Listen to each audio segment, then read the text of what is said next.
Innal hamdalillahilladzi nahmaduhu wa nasta'inuhu wa nastaghfiruh wa na'udzu billahi min shururi anfusina wa min sayyiati a'malina. May yahdihillahu fala mudilla lahu wa may yudlilhu fala hadiya lahu. Asyhadu an la ilaha illallah wahdahu la syarika lahu wa asyhadu anna Muhammadan abduhu wa rasuluh la nabiyya ba'da. Allahumma salli wa sallim wa barik ala Muhammad wa ala alihi wa sahbihi wa sallim ajma'in, amma ba'du. Fa ya ibadallah usikum wa iyaya bitaqwallah faqad fazal muttaqun. Hadirin sidang Jumat rahimakumullah, mengawali khutbah di siang hari ini patut kiranya syukur alhamdulillah. Mari senantiasa kita aturkan kehadirat Allah Subhanahu wa taala antara nikmat kurnia-Nya yang telah dilimpahkan kepada kita semua, sehingga di siang hari ini kita bisa hadir di tempat ini untuk beribadah pada hari Jumat. Kita tinggalkan segala aktivitas kita semata-mata untuk taqarruban ilallah, untuk mendekatkan diri kepada Allah Subhanahu wa taala. Oleh karena itu, mudah-mudahan kehadiran kita di siang hari ini diterima sebagai amal soleh di sisi Allah Subhanahu wa taala. Hadirin rahimakumullah, sebagai substansi setiap khutbah di hari Jumat adalah untuk meningkatkan mutu iman dan takwa kita kepada Allah Subhanahu wa taala. Oleh karena itu, kami selaku khotib pada hari ini mengajak para jamaah semua dan kepada pribadi saya sendiri khususnya untuk meningkatkan iman dan takwa kita kepada Allah Subhanahu wa taala dengan mengikuti materi khutbah yang akan kami sampaikan pada siang hari ini. Hadirin rahimakumullah, kita sudah masuk bulan Desember. Sebentar lagi, khususnya sebulan lagi, tahun 2022 telah habis dan kita masuk pada tahun 2023. Itu artinya bahwa umur kita bertambah 1 tahun. Namun hakikatnya yang tersirat adalah umur kita berkurang 1 tahun, karena umur itu sudah ditetapkan oleh Allah. Jadi kalau Allah sudah tetapkan pada hari itu harus meninggal dunia, maka tidak ada alasan untuk menunda. Hal ini juga dikuatkan oleh firman Allah dalam Quran. Ketika seorang meninggal dunia lalu dia menyesal karena sebelumnya dia tidak melakukan kebaikan, dia minta dihidupkan kembali supaya dia bisa beramal dan menjadi orang soleh. Lalu dijawab oleh Allah, wala yuakhirallahu nafsan idza jaa ajaluha wallahu khabirum bima ta'malun. Sekali-kali Allah tidak akan mengakhirkan kematian seseorang apabila telah jatuh temponya. Sehingga maknanya dengan bertambah tahun maka umur kita semakin berkurang. Hal yang penting bagi kita adalah mengevaluasi amalan-amalan kita selama ini. Apakah sudah benar? Apakah sudah diterima oleh Allah Subhanahu wa taala? Karena perintah untuk evaluasi ini sudah ada di dalam firman Allah Quran surat 59, surat Hasr ayat 18. Ya ayyuhalladzina amanu taqullaha, wahai orang yang beriman, bertakwalah kepada Allah. Wal tandur nafsu ma qaddamat ligat, dan hendaklah tiap diri memperhatikan apa yang telah dikerjakan untuk hari esok. Wattaqullah, dan bertakwalah kepada Allah. Innallaha khabirum bima ta'malun, sesungguhnya Allah mengetahui apa yang kamu kerjakan. Jadi ayat ini memberikan isyarat kepada kita supaya kita itu muhasabah, supaya kita itu mengadakan evaluasi diri, terutama di akhir tahun ini merupakan satu hal yang penting. Akan tetapi kalau kita akan mengevaluasi semuanya dalam kurun waktu yang khutbah yang singkat ini tidak mungkin. Kita ambil saja dua, yaitu masalah tauhid dan masalah diterimanya amal ibadah. Hadirin rahimakumullah. Karena apa? Jadi penting kita mengevaluasi tauhid ini, intinya agar kita tidak melakukan kesyirikan. Karena Allah di dalam firman-Nya sudah menegaskan bahwa Allah tidak akan mengampuni dosa syirik. Di dalam firman-Nya disebutkan innallaha la yaghfiru ayyushraka bihi wa yaghfiru ma duna dzalika liman yasha wa may yusyrik billah faqad iftara isman adzima. Sesungguhnya Allah tidak akan mengampuni dosa syirik, tidak akan mengampuni syirik kepada Allah, dan Dia mengampuni dosa selain syirik lima yasa kepada siapa yang Allah kehendaki. Waman, dan barang siapa yusyrik billah, mengatakan syirik kepada Allah, faqad iftara isman azima, sungguh dia telah mengada-adakan dosa yang besar. Jadi ini merupakan suatu perhatian bagi kita untuk mengevaluasi diri kita, apakah selama ini kita juga akan sudah atau belum melakukan kesyirikan. Karena penting, kalau kita melihat syirik yang jelas, misalnya menyembah selain Allah, misalnya menyembah patung, itu gampang. Itu merupakan syirik akbar. Tapi syirik-syirik yang lain itu sulit untuk dideteksi, karena Rasulullah sudah mengatakan di dalam firman-Nya bahwa syirik itu bagaikan semut hitam berada di atas batu hitam pada malam yang kelam. Artinya sulit untuk mendeteksi kecuali kita memiliki ilmunya. Ya. Ini artinya syirik itu sulit diketahui kalau tidak memiliki ilmu tentang masalah syirik. Hadirin rahimakumullah. Sebagai contoh tentang syirik yang mungkin tanpa disadari, orang bisa menuhankan sesama manusia, terutama menuhankan orang alim. Ini disebutkan di dalam sebuah hadis ketika Rasulullah didatangi oleh seorang Nasrani yang menggunakan kalung salib dari perak. Itu lalu dibacakan firman Allah dalam Quran surat 9 ayat 31. Ittakhadhu ahbarahum wa rubbanahum. Mereka menjadikan pendeta-pendeta mereka dan rahib-rahib mereka arbaban, Tuhan, min dunillah, selain Allah. Wal masihka bin Maryam, demikian juga menjadikan Isa putra Maryam sebagai Tuhan. Wa ma umiru, dan tidaklah mereka itu diperintah illa liya'budu, supaya mereka menyembah ilaha wahidah, supaya mereka menyembah kepada Tuhan yang Maha Esa. La ilaha illa huwa, tidak ada ilah, tidak ada Tuhan kecuali Dia Allah. Subhanahu, ma suci Allah, amma yusyrikun, dari apa yang mereka sekutukan.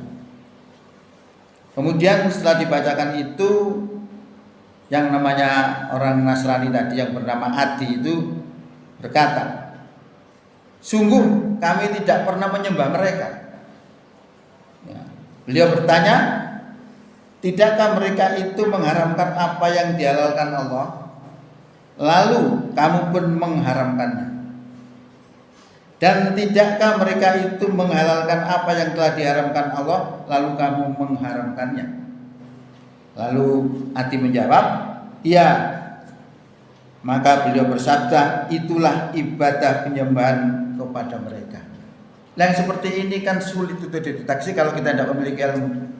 Ternyata mengikuti ulama, kalau ulama itu berani merubah hukum-hukum Allah, kemudian kita mengikuti, maka itu sama artinya kita bertuhan kepada mereka. Nah ini makanya Rasulullah mengatakan bahwa syirik itu seperti semut hitam berada di batu hitam pada malam yang kelam, sulit. Termasuk misalnya saya hadir di sini itu karena kehendak Allah dan kehendak takmir di sini misalnya, itu syirik. Lah yang tidak syiriknya apa? Saya ada di sini karena kehendak Allah, kemudian atas kehendak takmir di sini. Itu baru tidak syirik. Jadi dari perkataan bisa menjadi orang syirik. Karena perkataan ini luar biasa. Maknanya luar biasa. Orang sebelum nikah itu haram. Tapi setelah menikah dengan ucapan qabiltu nikah dan seterusnya menjadi halal. Itu karena ucapan. Lah ini yang penting untuk kita perhatikan selama ini, apakah kita melakukan itu apa tidak? Kalau tidak, alhamdulillah. Nah itu perlu dievaluasi untuk kemudian ke depan kita perbaiki. Hadirin rahimakumullah. Kemudian yang kedua adalah diterimanya sebuah amal. Apakah amalan kita selama ini diterima oleh Allah Subhanahu wa taala atau tidak? Ini penting juga kita evaluasi. Bagaimana kita melihat kita diterima atau tidak? Itu bisa dilihat dengan ilmu. Karena diterimanya sebuah amal itu kalau dilakukan lillah karena Allah, kemudian fisiknya melakukannya atas petunjuk Allah dan Rasulnya. Artinya lahir batin ini cocok, baru itu akan diterima oleh Allah sebagai amal ibadah. Kalau tidak, walaupun kita beramal dengan menurut kita amalan baik, tetapi karena niatan kita tidak lillah, maka tidak diterima sebagai amal ibadah. Itulah maka disebutkan oleh Allah dalam Al-Quran, fawailul lil musallin, celaka orang yang sholat. Kenapa orang sholat jadi celaka? Ya karena lalai dan riya, tidak lillah. Ya, jadi seperti itu. Termasuk orang beriman itu kayak apa? Orang beriman itu unsurnya ada 3. Lesannya, hatinya, dan perbuatannya harus sinkron. Kalau kita hanya pengakuan saja, KTP kita Islam, kita mengaku orang beriman, tapi hatinya tidak membenarkan, perilakunya tidak mencerminkan pengakuannya, wa ma hum bimu'minin, di dalam mereka beriman. Hal ini diungkapkan oleh Allah dalam Al-Quran surat 2, surat Al-Baqarah ayat 8. Wa minan nasi may yaqulu amanna billahi wa bil yaumil akhir wa ma hum bimu'minin. Di antara manusia ada yang mengatakan kami beriman kepada Allah dan beriman kepada hari kiamat, padahal mereka tidak beriman. Kenapa Allah katakan tidak beriman? Karena hanya ucapannya saja. Nah, termasuk ibadah tadi begitu.